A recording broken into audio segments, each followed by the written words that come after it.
Pokemon Scarlet and Violet released with mixed reviews, to say the least. On Metacritic, it received a critic score of 72, which is the worst score a mainline Pokemon game has ever received. Also, make sure not to stare at the audience score for too long. All this controversy really got me to wonder what changes I would implement into the game to make it one of the best Pokemon games of all time. Of course, the main issue that these scores reflect are the issues with the graphics.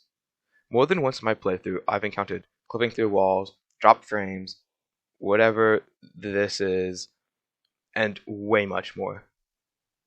You can tell the game isn't properly optimized just by walking into the Tag Tree Thicket or Castle Royale Lake. With all this said, one graphical thing that looks amazing in these games is the Pokemon models themselves.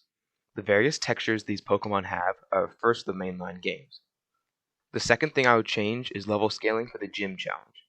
The game advertised itself as a you can do things out of order game.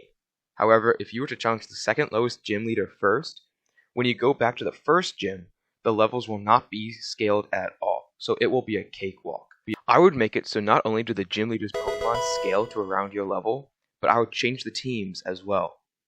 Say if you challenged Larry and Iono first, then for your third badge, you decide to go back to Katie, and her team has changed from Nimble, Tarantula, and Teddiursa to Lokix, Spidops, Ursaring, and Rapska.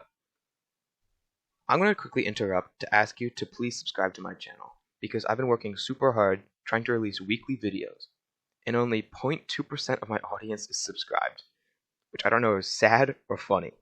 But if you want to support me, the channel, and future uploads, please consider subscribing, and thank you for listening to this. Now, on with the video. Eggs. The way you obtain eggs in this game is different from any other game.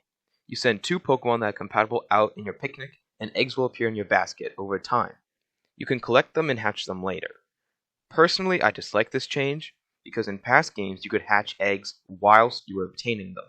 But in these new games, obtaining eggs and hatching them are 2 separate activities. Now, I'm going to get into some post-game changes I would make. First, I would make the new Legendary Quartet an actual part of the main story, and not some glorified side quest. Maybe during the final act of the story, they wander around in Area 0, uncatchable. Honestly, just having their presence somewhere would be enough to make them not the least memorable legendaries we've ever received. Secondly, I would put in a battle facility similar to the Battle Tower or the Battle Tree. We already have the Academy Ace tournament, but seriously, we all did that once and never again. The last change I would make would be a shiny aura around shiny Pokemon.